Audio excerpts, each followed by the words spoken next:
Good morning everyone. आज का जो हमारा टॉपिक है वो है सोवियत मीडिया थ्योरी, जिसे कम्युनिस्ट थ्योरी भी कहते हैं। तो सबसे पहले हम देखें सोवियत मीडिया थ्योरी का जो बेसिक आइडिया सबसे पहले किसके माइंड में आया। बेसिक आइडिया सबसे पहले वेबर और श्रैम के माइंड में आया। उन्होंने एक ऐसी सिचुएशन को इमेजिन किया या अपने सामने होते हुए देखा होगा कि जब एक अमेरिकन रिपोर्टर और एक रशियन रिपोर्टर आपस में मिलते हैं तो क्या होता है। ऑब्वियसली बात है, जब ये आपस में मिलेंगे तो क्लैश होंगे। इन दोनों के आपस में क्लैश की वजह से ये थ्योरी आई, जिसका बेसिक आइडिया जैसे हम एक थ्योरी लिखते हैं ना, तो सबसे पहले हम कहते हैं कि इसका बेसिक आइडिया क्या होगा। बेसिक आइडिया हमें समझ आ जाए तो हमें पूरी थ्योरी समझ आ जाती है। तो ठीक है, सोवियत मीडिया थ्योरी या कम्युनिस्ट थ्योरी का बेसिक आइडिया क्या होगा। उसका बेसिक आइडिया ये है, कम्युनिस्ट का मतलब होता है वर्किंग क्लास। इसका बेसिक आइडिया ये था कि जो प्रेस है ना तो वो प्राइवेटली ओन्ड होंगे, ना गवर्नमेंट ओन करेगी। वो ओन्ड होंगे वर्किंग क्लास से। ठीक है, मतलब वर्किंग क्लास उसके ऊपर राज करेगी। वर्किंग क्लास डिसाइड करेगी कि लोगों को क्या दिखाना है, ऑडियंस को क्या दिखाना है, क्या समझाना है, ऑडियंस क्या रिएक्ट करेगी, ये सब वर्किंग क्लास डिसाइड करेगी। वर्किंग क्लास कौन है? वर्किंग क्लास हम लोग हैं, आप लोग हैं, इसे कहते हैं वर्किंग क्लास। लेकिन टाइम टू टाइम इस बात को भी रियलाइज़ किया गया कि जब वर्किंग क्लास को भी इतनी पावर दे दी गई तो वो अपनी पावर का मिसयूज़ करने लगे। तो जिस तरह इस थ्योरी को शेप करने का मकसद था वो पूरा ना हो सका। ठीक है, तो यहाँ जो हम इसकी एक्सप्लेनेशन देखें तो उसमें ये है, फिर ये डिसाइड किया गया कि जो गवर्नमेंट है वो कंट्रोल करेगी टोटल मीडिया को और कम्युनिकेशन प्रोसेस को, वर्किंग क्लास को सर्व करने के लिए, और उसके इंटरेस्ट को देखते हुए क्या करेगी, मीडिया को ऑन करेगी। उसके बाद थ्योरी का कहना था कि जो स्टेट है उसके पास पावर है कि वो किसी भी मीडिया को कंट्रोल कर सकती है लोगों के बेनिफिट के लिए। इस थ्योरी में ये कहा गया कि लोगों के बेनिफिट के लिए स्टेट कंट्रोल करेगी, लेकिन लोगों के बेनिफिट का ख्याल रखते हुए, वर्किंग क्लास की इंटरेस्ट का ख्याल रखते हुए। उसके बाद उन्होंने कहा they put end to the private ownership. वो प्राइवेट ओनरशिप नहीं होगी और दूसरा कोई भी मीडिया इस पे ऑन नहीं करेगा। उसके बाद जो गवर्नमेंट मीडिया है वो प्रोवाइड करेगा पॉजिटिव थॉट। उसके बाद एक सोशलाइजेशन क्रिएट की जाएगी जिसमें इंफॉर्मेशन, एजुकेशन, इंटरटेनमेंट, मोटिवेशन और मोबिलाइजेशन सब कुछ गवर्नमेंट करेगी, लेकिन लोगों के इंटरेस्ट का ख्याल रखते हुए। उसके बाद थ्योरी डिस्क्राइब करती है होल पर्पस को मैस मीडिया के, कि वो एजुकेट करता है ग्रेटर मैसेज को, उसके बाद वर्किंग क्लास को और वर्कर को। उसके बाद जो पब्लिक है वो इंकरेज करती है, फीडबैक देती है। ठीक है, फीडबैक देती है और इसके जो फीडबैक को एक्सेप्ट किया जाता है। ठीक है, इसमें बाद इसको का डिफरेंस देखें, difference between authoritarian theory and the communist theory.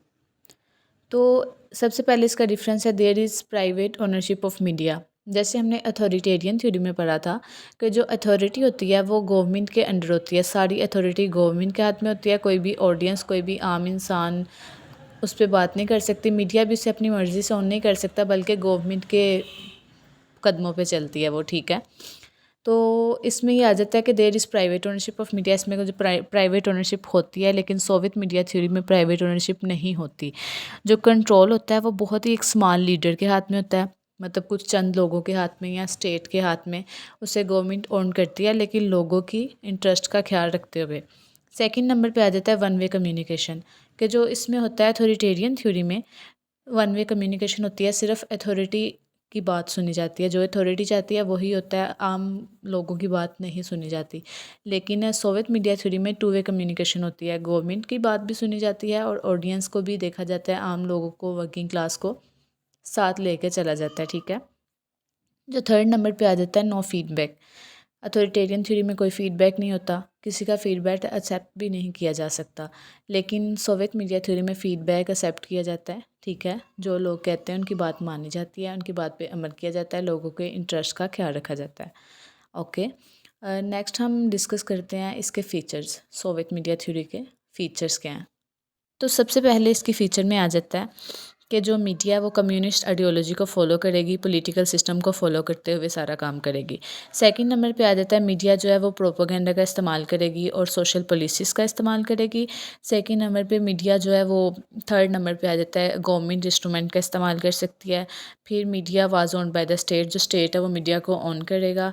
उसके बाद जो कम्युनिस्ट आइडियोलॉजी है उसके खिलाफ कोई भी जो एक्शन है, कोई भी जो बात है वो बर्दाश्त नहीं की जाएगी, वो एज़ अ क्राइम लिया जाएगा। उसके बाद जो वर्किंग क्लास है उसकी प्रॉब्लम को हाईलाइट किया जाएगा कि उनकी क्या प्रॉब्लम्स हैं और वो क्या प्रॉब्लम्स इशू फेस कर रहे हैं, उनकी बात सुनी जाएगी। उसके बाद लोगों को अवेयर किया जाएगा, इंटरटेन किया जाएगा, इंफॉर्मेशन दी जाएगी। उसके बाद कोई भी किसी भी प्राइवेट मीडिया को ये हक नहीं होगा कि वो इसमें बात करे, इसके मतलब जो भी इंफॉर्मेशन दी जाएगी वो रियलिटी बेस होगी, ट्रूथफुल होगी और कोई भी गलत इन्फॉर्मेशन नहीं दी जाएगी। और जो किसी भी प्राइवेट ओनरशिप को ये इख्तियार नहीं दिया जाएगा कि वो मीडिया की पॉलिसीज़ को मैनिपुलेट करे, या कोई भी अगर इसकी खिलाफ वर्जी करेगा तो उसे सज़ा भी दी जाएगी। उसके बाद जो लोगों का फ़ीडबैक है वो एक्सेप्ट किया जाएगा। नेक्स्ट हम देखेंगे क्रिटिसिज्म, जो सोवियत मीडिया थ्योरी है, इस पे क्या क्रिटिसिज्म किया गया और मुख्तलिफ़ लोगों की क्या राय थी, इसे क्यों क्रिटिसाइज़ किया गया। तो सबसे पहले आ जाता है जो सोवियत मीडिया थ्योरी है वो अथॉरिटेरियन थ्योरी जैसे ही दिखती है, लेकिन इसका थोड़ा सा पार्ट जो है ना एक दूसरे से डिफरेंट होता है। वो ये है कि जो अथॉरिटेरियन थ्योरी होती है वो वन वे कम्युनिकेशन होती है, इसमें कोई फीडबैक नहीं होता। और जो सोवियत मीडिया थ्योरी होती है वो टू वे कम्युनिकेशन होती है और इसमें जो फीडबैक है वो एक्सेप्ट किया जाता है। सेकेंड नंबर पर आ जाता है जो प्राइवेट ओनरशिप होती है, इसमें प्राइवेट ओनरशिप अलाउ नहीं होती, जिसका ये नतीजा निकलता है कि वो किसी भी रिस्ट्रिक्शन के बगैर जो होता है ना वो थ्योरी को अलाउ किया जाता है, ऑन किया जाता है। और जो कोई भी इसमें रिस्ट्रिक्शंस नहीं होती, तो फिर रिस्ट्रिक्शंस आपको पता है रिस्ट्रिक्शंस ना हों तो फिर लोग इसका मिसयूज़ भी करते हैं।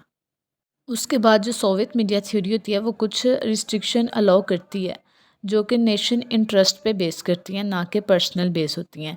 उसके बाद इसमें जो होता है कोई भी मीडिया जो है वो गवर्नमेंट को क्रिटिसाइज़ नहीं कर सकता और इसका ये नतीजा होता है कि गवर्नमेंट इम्प्रूव नहीं कर सकती खुद को, क्योंकि अगर किसी चीज़ को क्रिटिसाइज़ किया जाए तो उसमें इम्प्रूवमेंट भी आती है, अगर क्रिटिसाइज़ नहीं किया जाए तो इम्प्रूवमेंट भी नहीं आती।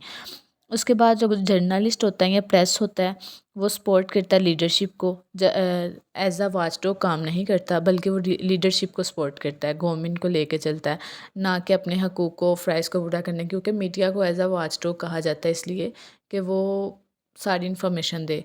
तो ये इसमें जो सोवियत मीडिया थ्योरी में इन्होंने क्रिटिसाइज़ किया कि जो ये सिर्फ होता है ना जर्नलिस्ट या प्रेस, वो लीडरशिप को सपोर्ट करता है, एज अ वाचडॉग काम नहीं करता। उसके बाद अगर if the leadership is wrong तो the whole nation will suffer a lot, अगर इसका ये होगा नतीजा कि अगर लीडरशिप रॉन्ग होगी तो पूरी नेशन को इसका नुकसान उठाना पड़ेगा। अब इसकी एक एग्ज़ाम्पल देखें। फॉर एग्ज़ाम्पल जो सोवियत यूनियन है वो मीडिया को कंट्रोल करेगी और अपनी कंट्री को प्रमोट करेगी, जो अच्छी चीज़ें होंगी उसकी कंट्री में अच्छी चीज़ें हो रही होंगी वो दिखाएगी, अपनी गवर्नमेंट को प्रमोट करेगी, अपने कल्चर को प्रमोट करेगी, जो भी अच्छी चीज़ें होंगी ना वो दिखाएगी। ठीक है, जो भी बुरी चीज़ होगी, ऐसी चीज़ जो उसकी नेशन को ख़राब करे, एजिटेट करे, कोई भी ऐसी चीज़ नहीं दिखाएगी, कोई भी डिसास्टर शो नहीं करवाएगी, कोई भी न्यूज़ नहीं देगी डिसास्टर के बारे में, या कोई भी किसी भी एक्सीडेंट के बारे में कुछ नहीं बताएगी। जबकि दूसरी तरफ वो क्या करेगी, वो जो दूसरी नेशंस होंगी, दूसरी डेमोक्रेटिक कंट्रीज़ होंगी लाइक यूएस से, उनको क्या करेगी, उनको उनका जो बुरा एस्पेक्ट है वो दिखाएगी, जो एक बैड एस्पेक्ट है वो शो करवाएगी, अच्छे को छुपा के बुरा शो दिखाएगी। ठीक है, इसमें क्या होगा, वो अपने कंट्री को उनसे ज़्यादा बेटर कहेंगी, तो इसमें ये होता है।